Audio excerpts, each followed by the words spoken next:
मनसा वाचा यदभीक्षणं निषेवते तदेवापहरत्येनं तस्मात् कल्याणमाचरेत्।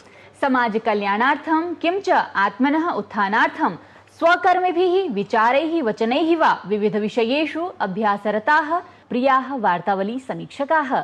एषाहं निधिः वार्तावल्याः नवे अंके नौमि भवतः सर्वान्।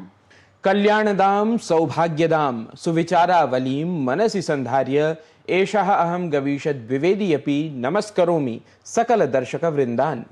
प्रियाः वीक्षकाः, स्वागतक्रमं समाचर्य वार्तावल्याम् आदौ प्रस्तुमः एतदङ्कीयं सुभाषितम्। आत्मोदयः परज्ञानिर्द्वयं नीतिरितीयति तदूरीकृत्य कृतिभिर्वाचस्पत्यं प्रतायते। स्वयं का उत्थान करना और निरंतर आगे बढ़ना ही जीवन की सच्ची नीति है। इसी ध्येय को आधार बनाकर गुणी और विद्वान लोग अपने ज्ञान, कौशल और प्रभाव का विस्तार करते हैं ताकि वे समाज में सकारात्मक योगदान दे सकें।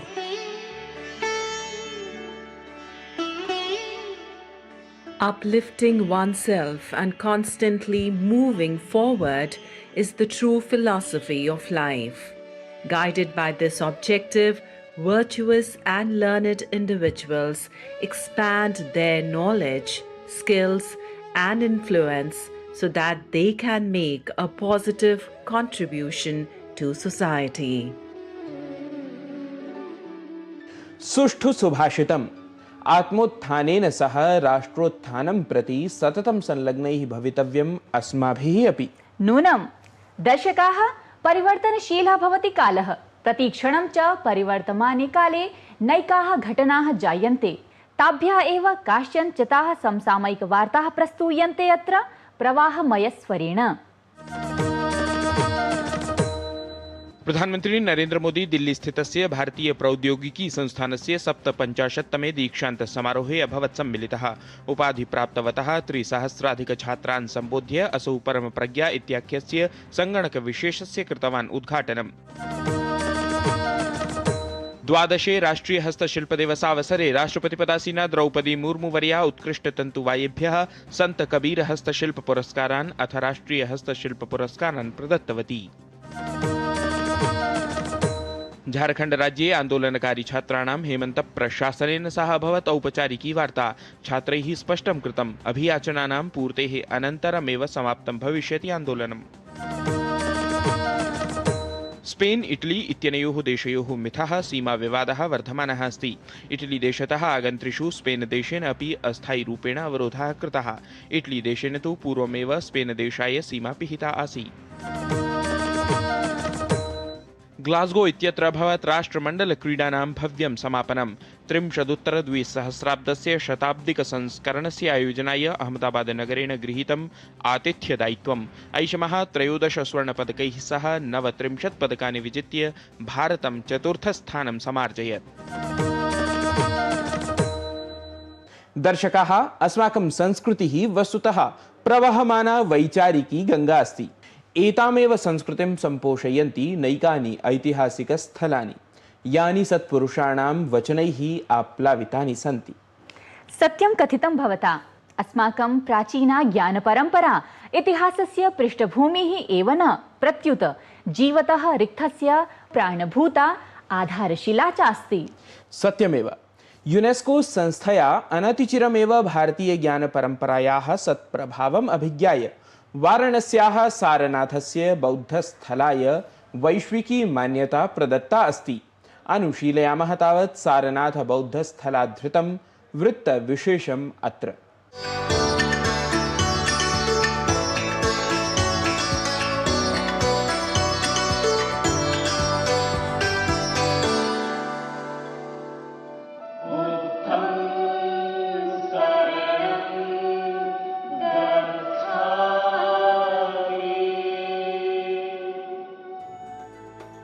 अमूल्य वचनानां विचारप्रवर्तकः भगवान् बुद्धः।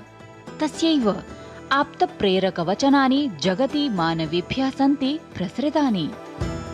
जीवनस्य सार्थकता मध्यममार्गस्य अनुसरणे निहिता इत्यासीत् बुद्धस्य जीवनोपयोगी वचनम्। एतादृशं सन्तुलितं दृष्टिकोणं मनुष्येभ्यः प्रज्ञां, शीलम् अथ समाधिपरं मार्गसङ्केतं प्रददाति। ज्ञानप्राप्तेः पश्चात् एतानि एव उपदेशवचनानि भगवता बुद्धेन स्वकीयेभ्यः पञ्चसङ्ख्याकेभ्यः शिष्येभ्यः भारतस्य पुण्यभूमौ वाराणस्यां सारनाथस्थल्यां प्रदत्तानि। सारनाथस्थलं केवलम् एकं भौगोलिकक्षेत्रं नास्ति, प्रत्युत भारतीयाध्यात्मस्य कलायाः अथ वैश्विकशान्तेः च प्रतीकभूतमस्ति। प्रसन्नतायाः विषयः एषः यत् बुद्धस्य ज्ञानप्रेरकवचनैः प्रभावितमस्ति समग्रमपि विश्वम्। अनतिचिरमेव च दक्षिणकोरिया देशस्य बुसान नगरे महत्वपूर्णः निर्णयः स्वीकृतं गतः। तदनुसारं सारनाथस्य प्राचीनं बौद्धस्थलं यूनेस्को इत्येतस्य विश्वरिक्थसूच्यां सम्मिलितम् अभवत्। Congratulations to India, as the ancient Buddhist site of Sarnath has just been inscribed on the UNESCO World Heritage List at the 48th session of the World Heritage Committee in Busan, Republic of Korea. His teachings of compassion, wisdom and peace have inspired people for more than 2,500 years. The temples, stupas and monasteries built over centuries at Sarnath tell a story of faith, of devotion and shared human heritage. एतेन सम्माननेन समम् इदं सारनाथस्थलं UNESCO इत्यस्मिन् संघटने भारतस्य 45तमरिक्थत्वेन संस्थापितम् अभवत्। सारनाथ को विश्व धरोहर के रूप में यूनेस्को ने हाल ही में नामित किया है। ज्ञान प्राप्ति के बाद में, एनलाइटमेंट के बाद में पहली बार बौद्ध धर्म का उपदेश यहाँ से दिया। भगवान बुद्ध ने अपने पहले 5 शिष्यों को जो उपदेश दिया, उसके बाद में बौद्ध दर्शन को पूरे विश्व भर में फैलाने का काम किया और इसका विश्व धरोहर के रूप में नामित होना भारत और वाराणसी, उत्तर प्रदेश तीनों के पर्यटन के लिए अत्यंत महत्वपूर्ण होगा। साम्प्रतिके अशान्त वैश्विक परिवेशे विश्वरिक्थत्वेन मान्यता प्राप्तस्य सारनाथस्थलस्य सन्देशः सम्पूर्ण मानवतायै मार्गदर्शकत्वेन प्रकाशस्तम्भत्वेन कार्यं करिष्यति इत्यत्र नास्ति सन्देहः। निधि तिवारी विहितं वार्तावली वृत्तं डीडी न्यूज़।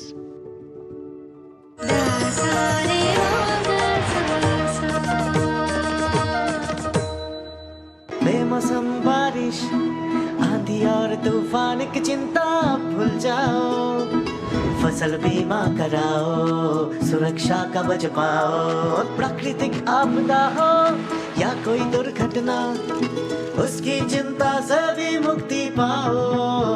पीएम फसल बीमा योजना से करीब 2 लाख करोड़ रुपए क्लेम के रूप में किसानों को मिले। मेरा 20 एकड़ जमीन है और गेहूं धान का खेती करता हूँ। नुकसान भी हुआ है ना, बोला बारिश हो गया था तो एक साल भी नुकसान हुआ है। पानी असिंचित के कारण, पानी का भी अभाव के कारण भी नुकसान हुआ है। डीबीटी के माध्यम से 1,44,767 रुपया हमको मिला है। तुम अपना बीमा का राशि जमा करते जाओ, जैसा मेरे को लाभ हुआ है वैसे आपको भी होगा। खरीफ फसल बीमा के लिए शीघ्र पंजीकरण कराएं।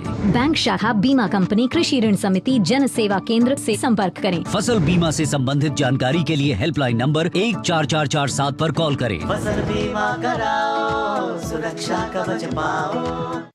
जरा सोच के देखिए, आपके पास कुछ ऐसा है जो आपकी दुनिया बदल सकता है। जानते हैं क्या? आपका अपना सोना। सोना क्या नहीं कर सकता? सोना आपको अपने सपनों का घर दिला सकता है, आपके बच्चों का भविष्य बना सकता है। सोना आपकी हर इच्छा पूरी कर सकता है। तो भारत की सबसे बड़ी gold loan NBFC Muthoot finance से गोल्ड लोन लीजिए और फिर देखिए सोना क्या नहीं कर सकता। मुथूट फाइनेंस, जहां विश्वास ही परंपरा है। कॉल कीजिए 1-800-313-1212। पढ़ता है, खेलता है, झूलता उछलता है, दौड़ता कभी कभी दौड़ कराता है, आगे आगे बढ़ता है इंडिया, अमूल दूध पीता है इंडिया। जब धरती चीर कर निकलता है लोहे का पत्थर और मिलता है मोंगिया के जोश से, फिर तपता है, पिघलता है और बनता है फौलाद। अब होता है सरिया सारी खूबियों के साथ। मोंगिया स्टील, मजबूत देश का मजबूत सरिया। एक बात समझ लीजिए, ना बीमारी दुनिया से कहीं जाने वाली है और ना ही हॉस्पिटल के खर्चे। बस आपको ये सोचना होगा कि हॉस्पिटल का बिल कौन भरेगा, आप या आपकी इंश्योरेंस पॉलिसी। आज ही पॉलिसी बाजार से हेल्थ इंश्योरेंस लीजिए। पॉलिसी बाजार पे 1 करोड़ का हेल्थ इंश्योरेंस सिर्फ 550 रुपए हर महीने से शुरू होता है। गोल्डी छोले मसाले, जहाँ जाए रिश्ते बनाए। गोल्डी लाए हैं फ्रेश लॉक टेक्नोलॉजी, जो रखे मसालों को हर समय फ्रेश।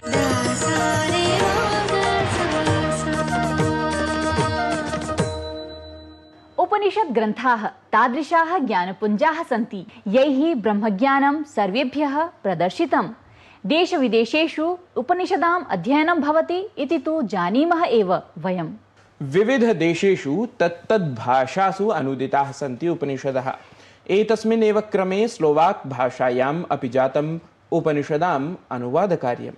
एतस्मिन् अंके तादृशेन एव स्लोवाक गणराज्येन संस्कृत विदुषा सह साधितसम्पर्कः अस्ति। अस्माकं वार्ताहरः डॉक्टर नारायण दत्त मिश्रः। अवलोकयामः अत्र।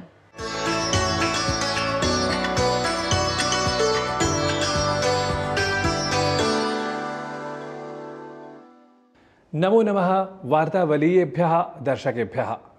अद्य अस्मत्समक्षं कश्चन विशिष्टः अतिथिः राजते, यः स्लोवाक गणराज्यस्य तत्र नाम जनः अस्ति। तत्र शोधकर्मरतः, संस्कृते सर्वथा स्निग्धः अपि।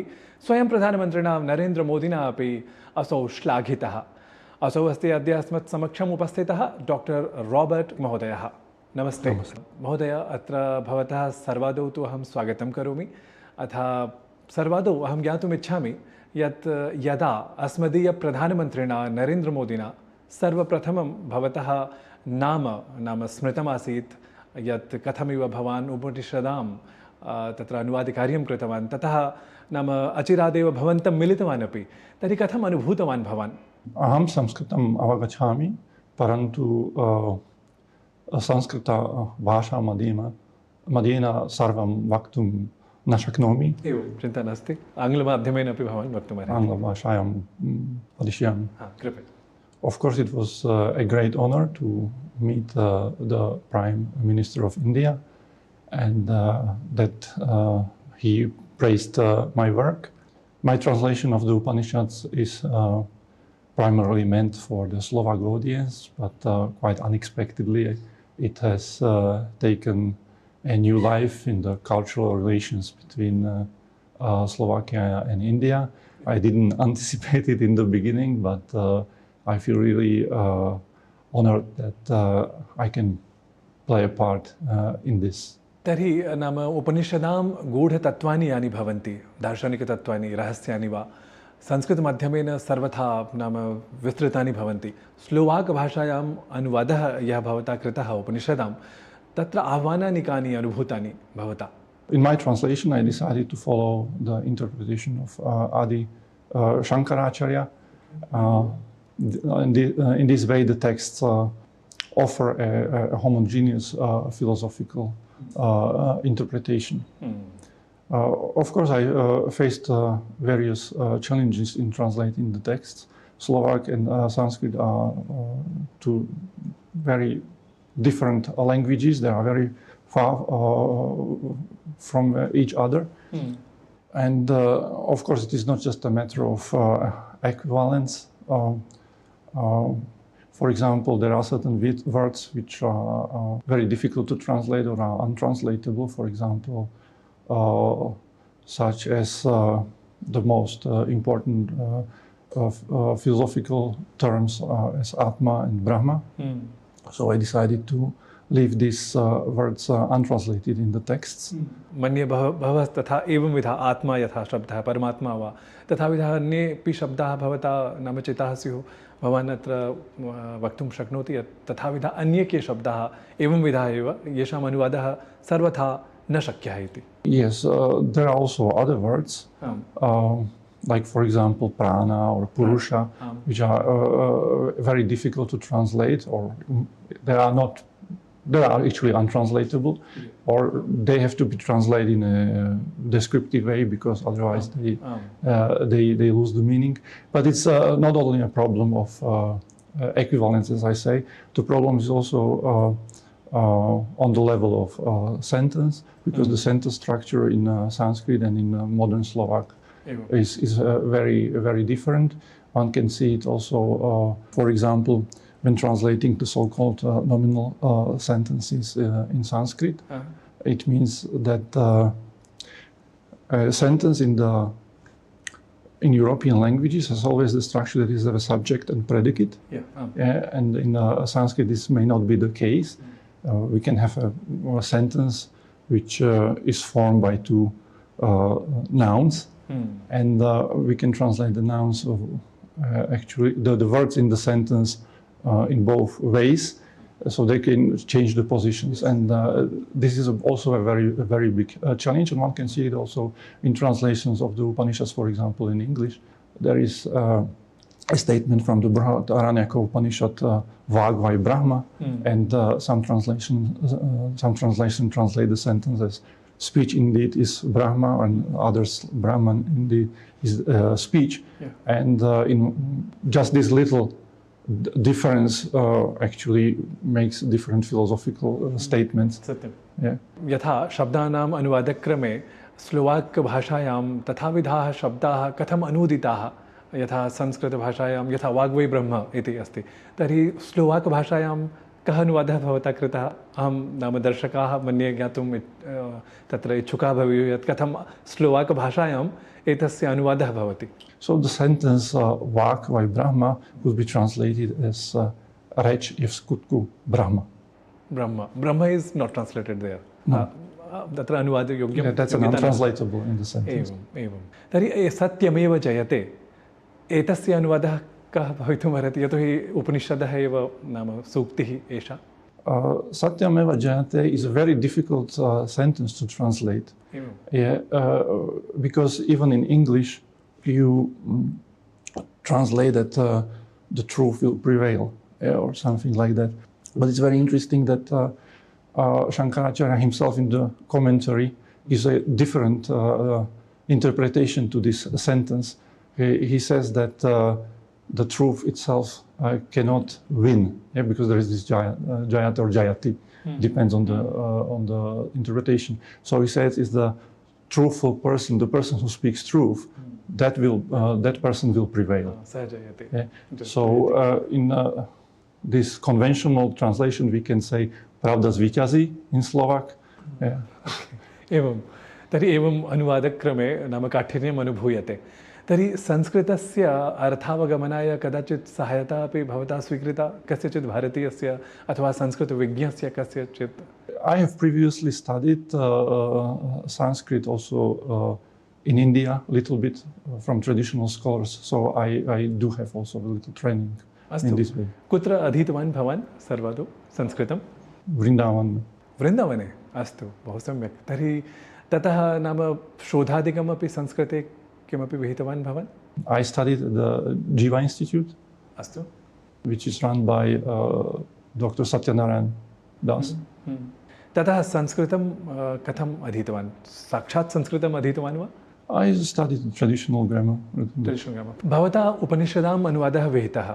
साम्प्रतं स्लोवाकिया देशे अपि नाम बहवः जनाः अवगतवन्तः स्युः यत् एवम् अनुवादः संस्कृतमाध्यमेन भवति स्लोवाकिया देशे स्लोवाक् भाषायामपि एषः अनुवादः जातः इति. तर्हि तत्रत्याः येऽपि नाम संस्कृतप्रियाः सन्ति, भारतप्रियाः ये जनाः सन्ति, ते कथं तत्र अनुभवन्ति? तेषां प्रतिक्रिया भवता कदाचित् लब्धा? The Slovak educated public accepted the translation very warmly. Actually, all academics from all professions in humanities and even in natural sciences have been very interested in the translation. So I'm very happy about that. And as far as I know, the translation is also used in education in the religious studies department when there are courses on Hinduism. तर्हि अग्रिमा का योजना भवदीया संस्कृतसम्बद्धा? अग्रे किं कर्तुम् इच्छति? At the moment, I'm in a research project concentrating on the representations of India in European literatures. So that's my main research focus at the moment. But of course, I would like to translate further texts into Slovak, and I'm thinking of translating a work by Kalidasa, probably Meghaduta, but this is a challenge on another level because it's a poetic text, and to do justice to Kalidasa's genius is not very easy. तर्हि अहं भवते शुभकामनाः प्रयच्छामि यत् भवान् झटिति सर्वं कार्यं संस्कृतस्य स्लोवाकभाषायां भवान् तत्र करोतु इति। तावत् अहं वार्तावलीगणपक्षतः DD न्यूज़ इति पक्षतः अपि अत्र भवते बहुशः धन्यवादान् समर्पयामि। नमश्च करोमि यत् भवता समयः दत्तः। धन्यवादः। नमस्ते।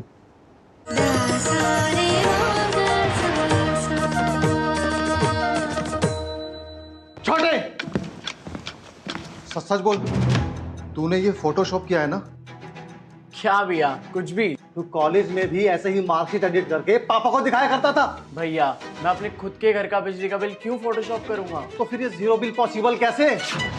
भैया पीएम सूर्यघर से बिजली की बचत भी पॉसिबल है और पावर जनरेशन भी। वाह रे ऊपर वाले, तेरा ही कमाल है। अब बिजली बिल होगा जीरो।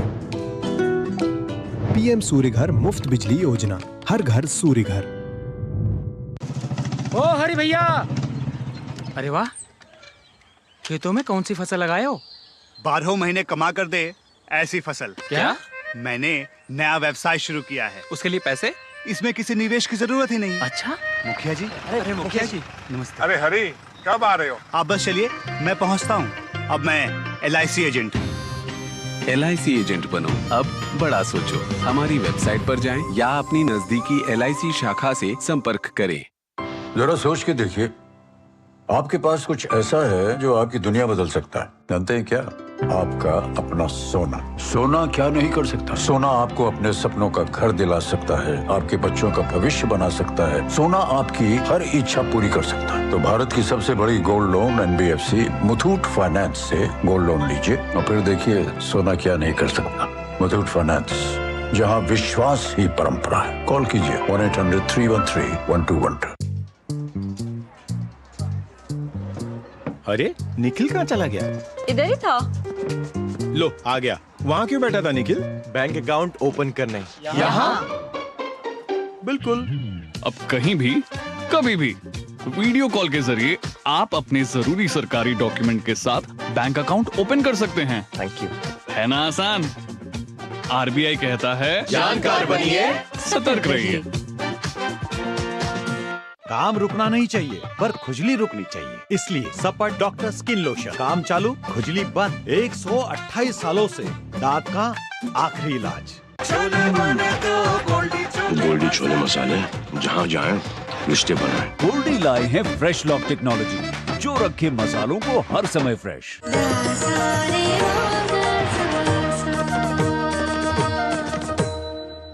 प्रियाः संस्कृतवीक्षकाः, वार्तावल्याम् अधुना क्रमः सङ्गीतश्रवणपरः।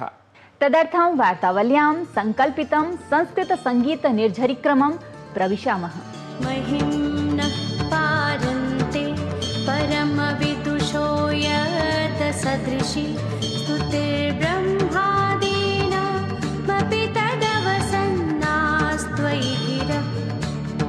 तथा वाच्यः सर्वः स्वमतिपरिणामावधिगृह्णन् ममाप्येष स्तोत्रे हरनिरपवादः परिकरः।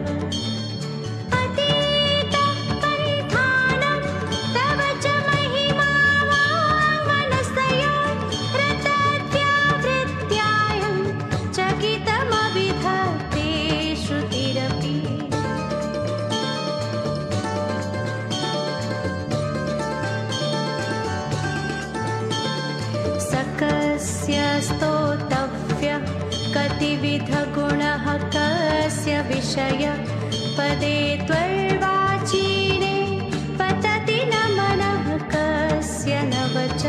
मधुस्फीता वाच परममृतं निर्मितवत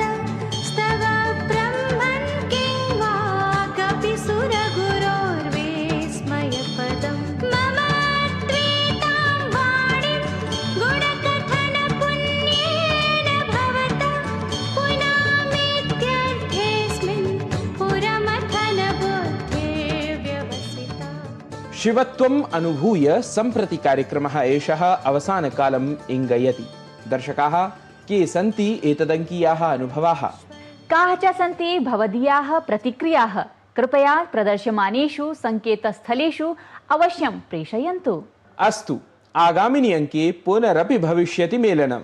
वृष्टिपरे श्रावणमासे महादेवं भजमानाः भवन्तः स्वस्थाः सन्तिष्ठन्ताम्। भवतु तावत् सर्वं मङ्गलम्। नमो नमः।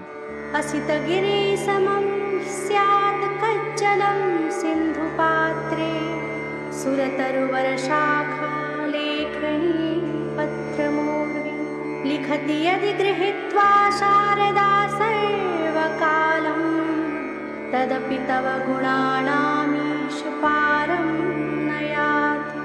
असुरसुरमुनीन्द्रैरर्चिते अस्येन्दुमौले ग्रथिगुणमहिम्नो निर्गुणस्येश्वरस्य सकलगणवरिष्ठः पुष्पदन्ताभिधानो रुचिरमघुलवृत्ते स्तोत्रमेतत्